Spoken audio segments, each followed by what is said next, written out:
Coucou tout le monde, j'espère que vous allez bien. On se retrouve aujourd'hui pour une vidéo update lecture. Donc ça fait pas mal de semaines que je repousse de filmer cette vidéo parce qu'on va pas se mentir, les vidéos update lecture c'est les plus chiantes entre guillemets à filmer vu qu'il faut toujours être bien concentré, bien se souvenir de tout et tout. C'est vraiment des vidéos plus compliquées à filmer qu'un book haul ou autre chose. Et du coup je repousse et là il faut que je la sorte demain, donc enfin aujourd'hui pour vous, si vous la voyez aujourd'hui. Voilà, il faut que je m'y mette.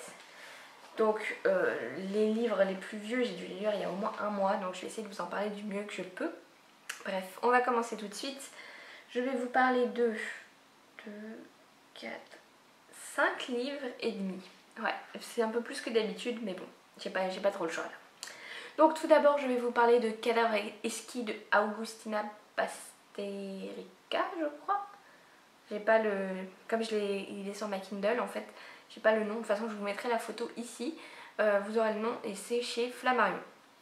Donc là en fait on se retrouve, ça se passe en Amérique du Sud, en Argentine je crois, là d'où vient l'auteur. Et donc en fait on est dans un monde un petit peu, pas le nôtre mais un petit peu différent puisqu'il y a un virus qui a attaqué tous les animaux et qui fait qu'ils ne sont plus mangeables en fait. Voilà, les animaux qu'on mangeait ne sont plus mangeables et ceux qu'on ne mangeait pas, ils sont dangereux en fait pour l'homme. Du coup les hommes ont tué tous les animaux, mais les hommes veulent quand même manger de la viande parce que voilà, il faut bien, enfin je dis ça c'est ironique du coup va être légalisé le cannibalisme, donc parce qu'au début beaucoup de gens vont disparaître et tout. Surtout tout ce qui est les SDF, les gens un petit peu, les marginaux qui n'ont pas de famille, vont disparaître et vont être vendus au marché noir. Donc l'État n'a pas d'autre solution. Freya, l'État n'a pas d'autre solution. Tu arrêtes, vilaine. Il y a la vilaine Freya qui attaque le... Oui, mon chat. Tu veux être dans la vidéo? Mais t'es pas belle là avec ton petit œil. Voilà, elle n'est pas contente. Parce que la pauvre elle a une petite conjonctivite et elle arrête pas de... Non, on gratte pas le canapé, non. Et elle n'arrête pas de se gratter l'œil. Bref. Donc le gouvernement est obligé de légaliser le cannabis. Bien sûr, le cannibalisme. Et en fait, tous les anciens abattoirs, élevages et tout vont reprendre un petit peu, vont recommencer à fonctionner, mais avec des êtres humains. Voilà. Donc au début, on a, on va dire, la première génération, qui est une génération un petit peu de pure, qui est juste des humains basiques, je crois. Après, je crois qu'ils commencent à leur faire des petites modifications génétiques pour que, par exemple, ils grandissent plus vite et tout. Enfin, c'est horrible, on dirait que je parle de je sais pas quoi. Mais à la base, ce sont des humains. Moi, je pensais que dès le début, en fait, quand j'ai entendu parler du bouquin, je croyais que c'était vraiment des humains qui avaient été modifiés, qui ressemblaient plus trop à des nous, quoi. Mais c'est vraiment, c'est nous, quoi. C'est exactement pareil, sauf qu'on leur a enlevé les cordes vocales pour qu'ils ne puissent pas crier. Bah oui, parce que ce serait pas cool au moment de la bataille que les gens se mettent à leur parler et à crier. Donc dans cette histoire, on va suivre Marco, je crois que c'est le personnage principal qui s'appelle comme ça, qui est le bras droit d'un propriétaire d'abattoir et qui va du coup aller visiter l'élevage principal qui les fournit entre guillemets.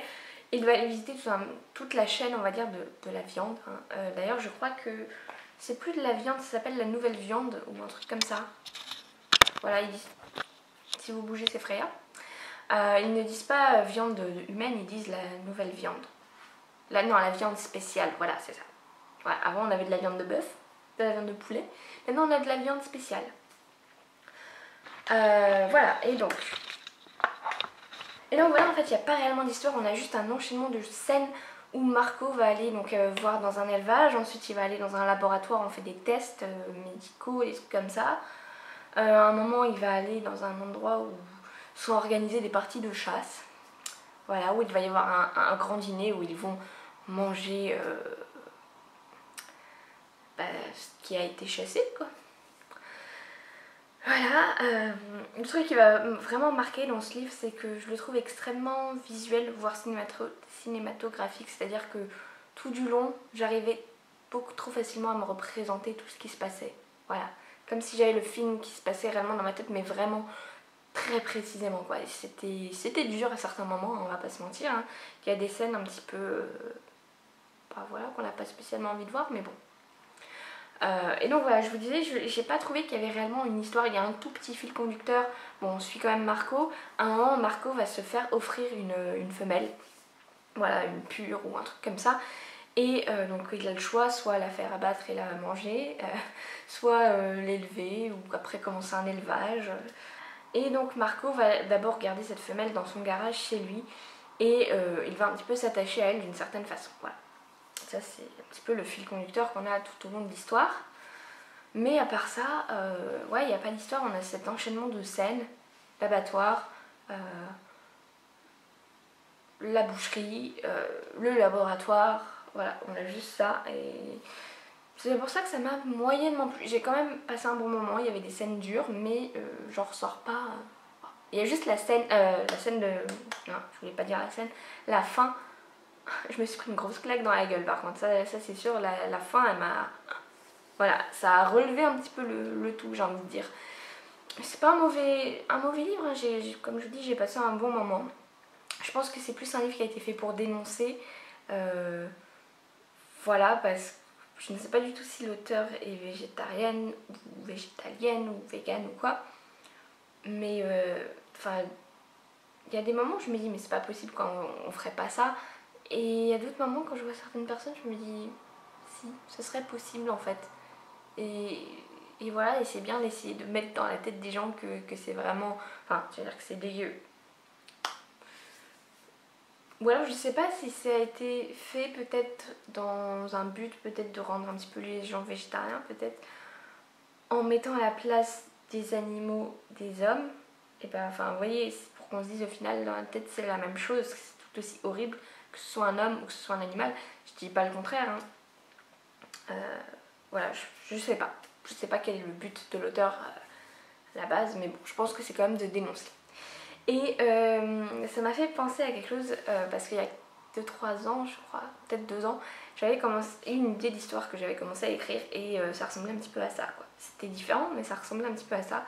Et bah, ça m'a fait un petit peu sourire, quoi. Mais bon, de toute façon, c'est un truc que j'ai laissé tomber pour l'instant, donc... Surtout que là, voilà, quand je vois qu'il y a ça qui a été fait et qui est quand même une bonne réalisation, bah voilà. J'ai ensuite lu La Cité des Jarres de Arnaldur Indridason chez Point.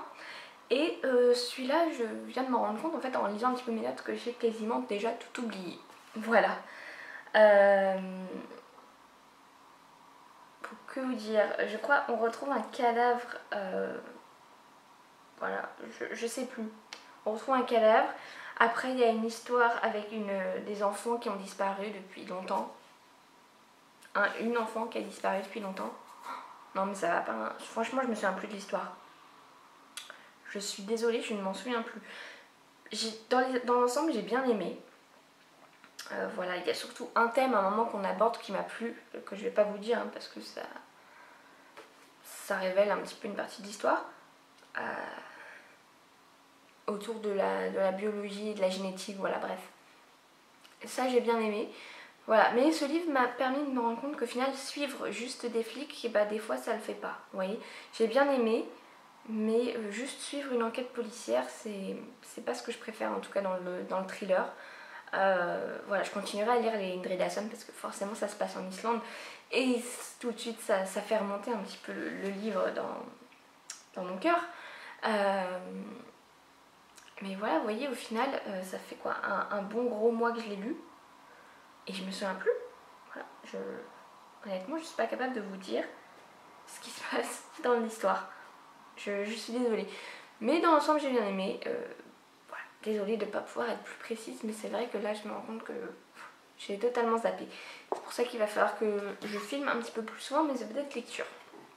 J'ai ensuite commencé un livre sur my Kindle qui est Sauvage de Jamie Bradley, je crois, chez Gallmeister. Qui pour l'instant est en pause et qui va peut-être devenir un abandon, je ne sais pas. Voilà.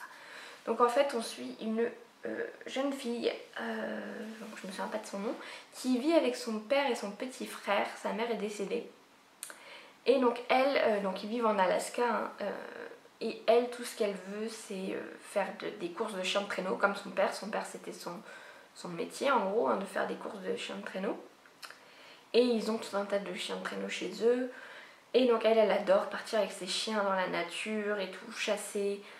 Voilà, c'est une jeune fille assez sauvage, hein, c'est-à-dire que voilà, je crois qu'elle s'est fait envoyer de son lycée récemment parce qu'elle s'est battue. Quand elle était petite, ça lui est arrivé de mordre son frère, je crois. Enfin vraiment, c'est une gamine assez sauvage, vraiment. Et je crois que sa mère lui avait donné des règles pour quand elle va se balader, dont une qui est de ne jamais revenir avec les mains tachées de sang, en gros, voilà. En gros, ne bute personne. Voilà, et j'ai pas accroché, voilà, le truc qui m'a le plus dérangé, c'est que, comme je vous l'ai dit, elle chasse beaucoup et elle nous décrit tous, voilà, comment elle dépaisse Dépaisse, oui, dépecer, dépece, comment elle dépece. Bref, voilà, comment elle prépare les animaux une fois qu'ils ont été tués. Donc ça, sinon je peux pas lire ça, quoi, c'est... Je peux pas. Surtout, j'ai lu ce livre pas très longtemps après Une bête au paradis et j'ai trouvé un espèce de lien entre ces deux histoires au début. Donc on a quand même ce personnage principal, donc là je me souviens plus du tout comment elle s'appelle, j'essaierai de vous le mettre là, qui est quand même un petit peu chelou, un petit peu comme Blanche peut l'être dans Une bête au paradis. Et ça m'a pas trop plu, voilà, ça m'a rappelé des pas très bons souvenirs d'Avec une bête au paradis. Voilà, comme je l'ai dit, elle est un petit peu spéciale, elle adore chasser, elle adore tuer des animaux, elle mord les gens. Elle aime, ah oui, j'avais oublié ça, elle aime boire le sang des animaux, enfin voilà, elle est quand même très spéciale cette gamine. Et j'ai pas du tout accroché, quoi. Et voilà, je peux pas vous dire si je le relirai. Peut-être que j'essaierai de le lire quand il sortira en poche. Parce que là, des fois, il y a des livres sur ma Kindle, ça le fait pas. Mais là, quand même, je sais pas. Non, ça le fait pas. J'ai ensuite lu sur ma Kindle Je ne suis pas un monstre de Carme Chaparro. Qui est un homme, je crois. Non, une femme. Oui, c'est bien ce que j'avais lu. Donc, un livre qui se déroule en Espagne, et donc ça fait un nouveau livre pour mon tour du monde livresque. Je ne sais plus du tout à combien j'en suis, mais voilà, un nouveau en plus, puisque je n'avais pas lu encore d'histoire qui se passe en Espagne. Donc on se retrouve le 24 décembre et un enfant va disparaître dans un centre commercial de Madrid. On va appeler l'inspectrice Anna Aren, qui avait enquêté sur une affaire similaire il y a quelques années, 2 ans plus tôt, voilà, au même endroit, avec le même mode opératoire, donc un petit garçon qui s'appelait Nicolas, qui avait été enlevé. Et donc là, elle se dit que c'est sûrement le même kidnappeur et que du coup, ça devient kidnappeur-tueur en série. Et il faut le retrouver rapidement déjà pour retrouver non pas le petit Nicolas, mais le nouveau. Et peut-être retrouver aussi Nicolas et l'empêcher de recommencer. On suit aussi une journaliste qui est une très bonne amie de Anna, donc je ne sais plus du tout comment s'appelle la journaliste. Inès, voilà, Inès, qui est maman d'un petit garçon. Voilà. C'est important parce que je vous en reparlerai après par la suite. Et donc Inès forcément va être mise sur le coup, et voilà, comme elles sont amies, bah forcément il y a un petit peu de lâchage d'informations. Voilà. Mais surtout Inès est aussi autrice, puisqu'elle a écrit un livre qui est devenu un best-seller je crois, et elle doit écrire un deuxième puisque son éditeur va allumer la pression. Voilà. Ça c'est l'histoire de base, j'ai vraiment beaucoup aimé. Donc il y a quand même vraiment 2 parties dans ce livre. Une première partie un petit peu plus lente et une deuxième partie totalement dans l'action et dans le suspense. Et que vraiment je pouvais plus lâcher la deuxième partie. Avant de vous parler un petit peu plus du bouquin, je voulais vous dire qu'il m'est arrivé un truc super bizarre avec ce livre. Donc je l'ai lu en 2-3 jours je crois, je ne sais plus. Et une nuit, j'ai fait un rêve, j'ai rêvé du bouquin et j'ai rêvé d'un retournement, d'un twist qui se passe dans le bouquin. En fait j'ai rêvé de ça, je me suis dit oh non ça va pas être ça et tout. Et quand c'est arrivé dans le bouquin, je me suis dit oh putain, je fais des rêves prémonitoires. Ou alors je sais pas, peut-être que l'autrice avait laissé des indices qui font que mon subconscient avait trouvé ce qui allait se passer. Voilà, bon sachant que c'est un twist et qu'il y en a d'autres qui viennent par la suite. Hein. Mais voilà, franchement ça m'a totalement perturbée quoi quand ça m'est arrivé. Sinon, alors j'ai beaucoup aimé les deux personnages féminins, hein. Ça fait du bien d'avoir deux personnages féminins avec des métiers assez souvent qu'on réserve peut-être plus aux hommes, je ne sais pas. Donc, désolée, en fait, chez moi, j'ai une plante qui s'ouvre et qui se ferme selon le moment de la journée. Et là, elle vient de bouger toute seule et du coup, ça me fait flipper. Au début, j'ai cru que c'était le chat, mais non, parce qu'elle est dans la chambre. Voilà, ça m'a fait flipper, c'est tout. Ça passe des choses bizarres. Et donc, dans la première partie, donc on a peu d'action, on est beaucoup avec les personnages, mais on a quand même quelques petites scènes marquantes. Une que Séverine avait racontée, donc qui n'a rien à voir avec l'histoire principale, mais donc Inès qui cherche des idées pour écrire son futur bouquin, a l'idée un petit peu malsaine, hein, j'avoue, mais elle se rend dans un genre de alcoolique anonyme, mais un groupe de soutien, voilà, pour les gens qui sont endeuillés. Et voilà, du coup elle va là-bas pour trouver des idées d'histoire. Et donc on a une femme qui raconte un accident de voiture qu'elle a eu avec ses 3 enfants, où en gros elle a dû sacrifier un de ses enfants pour sauver les 2 autres. Et cette scène elle m'a... J'ai pas d'enfant hein, parce que Séverine vient raconter, elle en plus elle a 3 enfants. Elle a raconté donc elle a 3 enfants, donc elle se mettait totalement dans la situation. Moi j'ai pas d'enfant, mais déjà cette scène m'a retourné la tête. Donc j'imagine pas quand on a des enfants, on se doit vraiment encore plus se mettre à sa place. Il y a une autre scène aussi qui m'a beaucoup marquée. On est pas mal dans le passé d'Inès, mais aussi de Anna d'ailleurs je crois, bref. Et Inès va raconter la naissance de son enfant. Et ce qui est assez drôle, c'est que pile à ce moment-là, en fait, on a eu des amis qui ont eu une petite fille, qu'on est allé voir à l'hôpital. Et franchement, entre cette scène où elle décrit la naissance de sa fille et après de voir ce petit bébé, ça m'a donné une bouffée d'envie de maternité. Là, c'était ouf. Donc voilà, il y a eu plusieurs scènes assez marquantes au milieu de cette première partie assez molle. Et après, dans la deuxième partie, il commence à y avoir des retournements de situation qui arrivent. Et c'était trop bon, j'étais à fond, je ne pouvais plus lâcher le bouquin. Donc je vous recommande absolument cette lecture. Je pense que quand il sortira en poche, je me l'achèterai parce que dans l'ensemble, j'ai quand même beaucoup aimé. Et la résolution finale, mais je l'ai trouvée géniale. Déjà, je m'attendais pas à ça. Je me suis pris une claque dans la tronche, hein, clairement. Mais j'ai trouvé ça génial. J'ai adoré, voilà.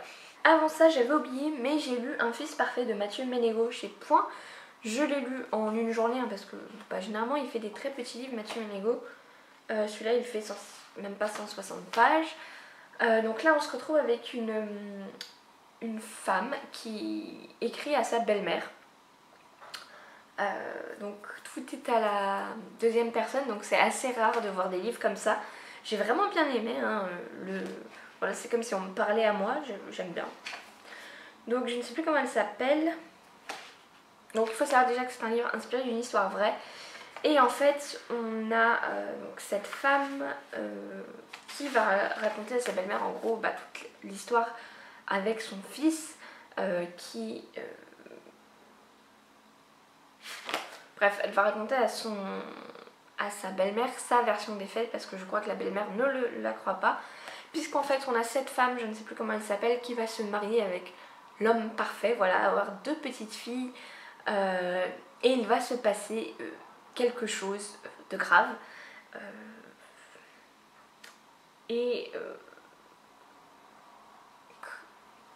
J'essaye de trouver pour pas trop vous raconter. Donc déjà je peux pas vous parler du thème de l'histoire, même si on s'en doute assez rapidement. Mais on va être quand même avec un personnage manipulateur qui va retourner les choses contre en son avantage, voilà, à son avantage. Et voilà, du coup elle veut raconter sa version des faits à sa belle-mère. Donc oui, savoir que c'est inspiré d'une histoire vraie, c'est assez glaçant. Je vais vous dire juste la dernière phrase qui vous parle justement de l'histoire vraie. Donc inspiré d'une histoire vraie, le récit poignant d'un combat d'une jeune mère contre la machine judiciaire. Voilà, c'est ça qui est important. C'est que voilà, en gros, il va se passer quelque chose de grave dans cette famille et ça va retomber sur la mère alors que ça ne devrait pas le retomber dessus. Voilà, et vraiment on voit comment des fois la justice peut être dégueulasse. Vraiment, bon c'est pas nouveau, hein, mais là, avec ce livre, c'est... Bon, je prends un petit peu une petite claque dans la tronche quand même. Hein. Donc j'ai bien aimé, mais voilà, j'ai déjà un petit peu oublié une partie de l'histoire. Donc voilà, bien aimé, mais sans plus. Et pour finir, je voudrais vous parler d'un de mes plus gros coups de cœur récents. Mais je vais vous en parler très rapidement parce que je suis un petit peu maudite avec ce livre. C'est-à-dire que je vous avais préparé une vidéo. Franchement, j'étais très contente de cette vidéo. Puisque je voulais faire ça un petit peu d'une manière originale et tout pour vous présenter le bouquin. Et j'ai essayé de la filmer 3 fois. Et j'y arrive pas. À chaque fois, il y a un truc qui va pas et je suis obligée d'enlever les rushs et ça m'énerve. Et du coup, je suis dépitée. J'ai même plus envie d'en parler de ce bouquin. Alors que ça a été un de mes plus gros coups de cœur récents. C'est Emae de Yann Manouk au livre de poche. Donc c'est un thriller, un ethnopolar voilà, qui se passe en Islande. Donc déjà voilà, c'est pour ça que en partie déjà c'était un coup de cœur de base. Et j'ai vraiment adoré, j'ai adoré le... Donc là on suit à moitié un flic qui enquête et aussi un homme avec sa fille qui font un road trip autour de l'Islande. Et qui vont se faire un petit peu embêter sur leur voyage et les deux histoires vont se regrouper. Et j'ai adoré, voilà, j'ai adoré le personnage de Cornelius qui est le flic, je l'ai vraiment adoré. Et le road trip, j'avais vraiment l'impression de retourner, d'être dans mon voyage en Islande. Il y a plein d'endroits où je suis allée, d'autres où je ne suis pas allée, pas encore, hein. Ce sera pour la prochaine fois. Et voilà, et Yann Manouk, vraiment, c'est un truc de ouf comment il fait voyager. C'est le seul livre de lui que j'ai lu. Mais là j'ai qu'une envie, c'est d'aller prendre Yeru Delger et de le lire et de me dire ça y est, je veux partir en Mongolie maintenant. Franchement j'ai adoré. La fin peut-être un petit peu moins, peut-être que je me serais attendue à autre chose. Mais le voyage, enfin tout le livre, tous les endroits où ils vont, tout ce qu'on apprend sur la culture islandaise, il y avait des trucs que je ne savais pas, que j'ai appris. Et aussi, je pense qu'il a su représenter les Islandais d'une très bonne façon. Franchement, j'ai adoré. Voilà, je vous le conseille absolument. J'ai qu'une envie, c'est de lire Askia, le deuxième tome, qui est sur ma Kindle. Franchement, j'ai adoré. Lisez ce livre. Franchement, en plus, il est sorti en poche. Franchement, je pense que ça va être une de mes meilleures lectures de l'année 2019. Voilà tout le monde, c'était tout donc pour cette update lecture. À présent, je vais essayer de vous les filmer un petit peu plus régulièrement pour pas avoir ce qui m'est arrivé dans cette vidéo, c'est-à-dire des trous. Hein, c'est-à-dire il y a des livres, je ne m'en souvenais quasiment plus et c'est pas le mieux pour vous en parler. Je m'en excuse. Donc je vous laisse et on se retrouve très bientôt pour une prochaine vidéo.